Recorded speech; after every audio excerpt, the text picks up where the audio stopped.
Broker बोले खास पेशकश हमारी, जहां पर ब्रोकर्स जो है इस समय दांव लगा रहे हैं, कहां पर वो फटाफट जानने की कोशिश करते हैं। और अगले 1-2-3 मिनट के अंदर हमको जो है अविनाश जी को धन्यवाद करना है। तो हर्ष से चाहेंगे कि वो फटाफट जो है कुछ एक जानकारी दे और 1-2 शेयरों पे हम टिप्पणी ले सकें अविनाश जी से। देखिए, तो सबसे पहले हम लोग बात करते हैं यहाँ पे नाइका के ऊपर, जिसको FSN ई कॉमर्स के नाम से लिस्टेड कंपनी है ये।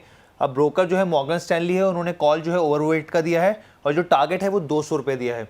अब इसके पीछे की इन्होंने वजह क्या दी है? इन्होंने देखिए सबसे पहले कहा है कि तमाम सेगमेंट्स में कंपनी की जो ग्रोथ रही है वो डबल डिजिट में रही है। इसके अलावा आप रेवेन्यू की बात करें या फिर मार्जिन्स की बात करें, वो अच्छे रहे हैं। इसके पीछे की वजह यहाँ पर ये रही है कि जो beauty and personal care segment है वहाँ पे काफ़ी सुधार होता हुआ दिखा है, जिसके चलते नंबर्स पे इम्पैक्ट होता हुआ दिखा है पॉजिटिव वे में। इसके अलावा इनका कहना है कि कंपनी लगातार लॉस जो है नाइका वो कम करती हुई दिख रही है और साथ ही यहाँ पर ब्यूटी बिजनेस में 29% की ग्रोथ आगे भविष्य में देखने को मिल सकती है। हालांकि इस ब्रोकरेज के साथ दूसरे जो डोमेस्टिक ब्रोकरेजेस हैं उन्होंने अर्निंग FY 25 और 26 के लिए 6 से 9% की कटौती यहाँ पर करते हुए दिखे हैं। तो पहला हो गया नाइका। नाइका, चलिए सर, आपकी अगर आप ट्रैक करते हो 200 का टारगेट यहाँ पर निकल करके आ रहा है अंतर्राष्ट्रीय ब्रोकरेज फर्म की तरफ से। रिजल्ट्स आपने देखे क्या और कैसे लग रहे हैं आपको? आई थिंक विपुल, रिजल्ट्स तो काफी अच्छे थे। जैसे आपके कलीग ने कहा कि काफी इंटरनेशनल ब्रोकिंग हाउसेस ने यहाँ पे बाय दिया है। देखिए, मुझे लगता है कि नंबर्स तो इस क्वार्टर के अच्छे हैं। ब्यूटी मार्केट में इन्होंने अपनी पोजीशनिंग बहुत अच्छी बनाई है।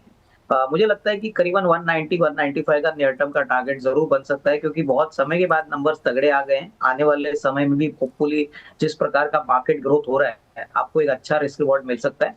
लेकिन मैं आपको एक भी बात बता दूं कि ऊपरी लेवल पे काफी इन्वेस्टर्स इस स्टॉक में अटके हुए हैं। तो हो सकता है कि 190-95 के बाद स्टॉक में थोड़ा सा बिकवाली का प्रेशर भी देखने को मिलेगा। तो ये बात इन्वेस्टर्स ध्यान में रखें।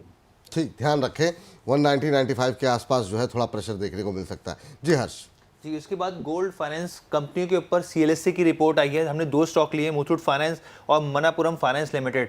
पहले यहाँ पे जो था यहाँ पर होल्ड की सलाह थी मुथूट के मनापुरम के ऊपर, सॉरी माफ़ कीजिएगा, मुथूट के ऊपर। अब जो टारगेट है उसको आउट परफॉर्म का कर दिया है, 2400 का टारगेट कर दिया है और 225 रुपये का टारगेट इन्होंने मनापुरम के लिए कर दिया है। अब इसके पीछे की वजह क्या दी है ये बताते हैं कि जो चालू वित्त वर्ष चल रहा है तो 9 महीने तक कंपनी की जो ग्रोथ रही है यहाँ पे गोल्ड सेगमेंट में बहुत शानदार रही है। इसके अलावा जो इस सेगमेंट में दूसरे बैंक जुड़े हुए हैं वो भी उन्होंने 70% की ग्रोथ वहाँ देखने को मिली है।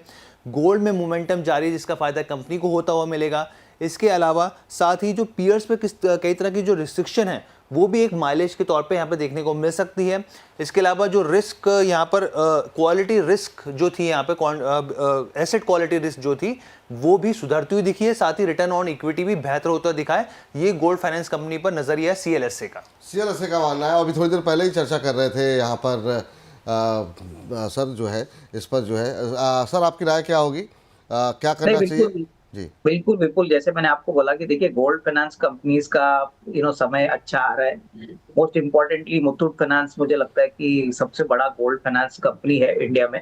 और जिस प्रकार से तेजी आपको गोल्ड के प्राइस में दिख रही है, इसका असर आपको मुथूट फाइनेंस में देखने को मिलेगा। क्योंकि नॉर्मली क्या होता है कि इनका loan to value ratio improve होता है जैसे जैसे गोल्ड का वैल्यू बढ़ता है, और एसेट तो वैसे भी इनका काफी मजबूत है। तो 23-2400 का एक शॉर्ट टू मीडियम टर्म का लक्ष्य लेके यहाँ पे एक छोटी पोजीशन आप बना सकते हो, छोटी पोजीशन बना सकते हैं। फटाफट तीसरी कंपनी हर्ष, यहाँ पर तीसरी कंपनी जो है वो हिंडाल्को की है। तो हिंडाल्को पे यहाँ पे जेफरीज की रिपोर्ट आई है, खरीदारी की सलाह दी है। 800 रुपये का टारगेट है, मौजूदा भाव शायद 600 के आसपास है। अब यहाँ पर इन्होंने रीजंस क्या गिनवाए हैं, देखिए सबसे पहले अपने व्यूअर्स को बता दें कि हिंडाल्को की जो अमेरिकन सब्सिडरी है नोवेलिस, उसके बारे में इन्होंने चर्चा करी है। इन्होंने ये कहा है कि कंपनी के जो Q3 में एडजस्टेड एबिटा है वो करीब 19% गिरा है। इसके पीछे जो स्क्रैप एल्यूमिनियम है उसके प्राइसेस में बढ़ोतरी की वजह से ये इम्पैक्ट देखने को मिला है। लेकिन इनका मानना है Q4 में स्थिति काफ़ी बेहतर होती हुई दिखेगी, मजबूत होती हुई दिखेगी, वॉल्यूम में भी अच्छा खासा ग्रोथ देखने को मिलेगा। लेकिन इन्होंने एक कंसर्न यहाँ पे जताया कि जिस तरीके से अमेरिका में जो टैरिफ पॉलिसी को लेके चिंताएं बनी हुई हैं, उससे कंपनी के कैश फ्लो पर इम्पैक्ट देखने को मिल सकता है। ये हिंडाल्को की। अब आखिरी कंपनी और है। ठीक है, चलिए तो है हिंडाल्को पे। अभी हम थोड़ी देर पहले ही हिंडाल्को जैसी कंपनी पे बातचीत कर रहे थे मेटल के ऊपर। सर जेफरीज की राय आपने सुन ली, अपनी राय दीजिए सर, क्योंकि हमारे जो घरेलू निवेशक हैं वो आप लोगों को ज़्यादा सुनना पसंद करते हैं। नहीं, मेरे ख्याल से देखिए हिंडाल्को में एक सबसे बड़ी बात ये है कि उनकी जो यूएस की सब्सिडरी है नोवेलिस, उन्होंने बहुत ही दमदार नंबर दिखा है। अनुमान है कि अगला क्वार्टर भी इनके लिए काफी अच्छा रहेगा। लेकिन जैसे मैंने कहा कि ये जो 25% टैरिफ की बात हुई है, इसका पूरा असर आपको मार्च के क्वार्टर के बाद देखने को मिलेगा कि कितना नेट इम्पैक्ट कंपनी को भुगतना पड़ता है। तो कहीं ना कहीं मुझे लगता है कि जिनके पास है वो होल्ड करे। अगर मान के चलिए 575 580 ये लेवल पे स्टॉक मिलता है तो एक छोटी पोजीशन आप बना सकते हो। लेकिन फिर भी मैं कहूंगा कि मार्च के क्वार्टर थोड़ी और क्लैरिटी आएगी, तभी शायद सही टाइम रहेगा इसमें निवेश बढ़ाना है नहीं बढ़ाना है, ये हम सोच सकते हैं। ठीक सर, ये राय जो है फिलहाल के लिए हिंडाल्को पर निकल करके आती हुई। और आज की आखिरी कंपनी वो कौन सी है जहां पर डिलीवरी? जी सर, जी तो बताइए। डिलीवरी है आखिरी कंपनी। यहाँ पर ब्रोकर जो है एचएसबीसी हैं, खरीदारी की इन्होंने सलाह दी है, 400 का टारगेट दिया है। हालांकि कल भी पिटाई हुई स्टॉक की और आज भी थोड़ा सा देख रहे हैं तो दबाव में देखने को साफ तौर पर स्टॉक में मिल रहा है। अब इन्होंने वजह क्या गिनवाई है, देखिए इन्होंने कहा कि रेवेन्यू और यहाँ पर जो प्रॉफिट है वो काफ़ी ज़्यादा इम्पैक्ट होता दिखा है, उम्मीद से काफ़ी ख़राब रहा है जो एक्सपेक्टेशन थी। जो पार्सल बिजनेस है वो भी बहुत ज़्यादा कुछ कर नहीं पाया है, जिसके वजह से एक और दबाव देखने को मिल रहा है। इसके अलावा मैनेजमेंट का भी कहना है कि जो प्रॉफिट पुल है वो भी कम होता हुआ दिखा है।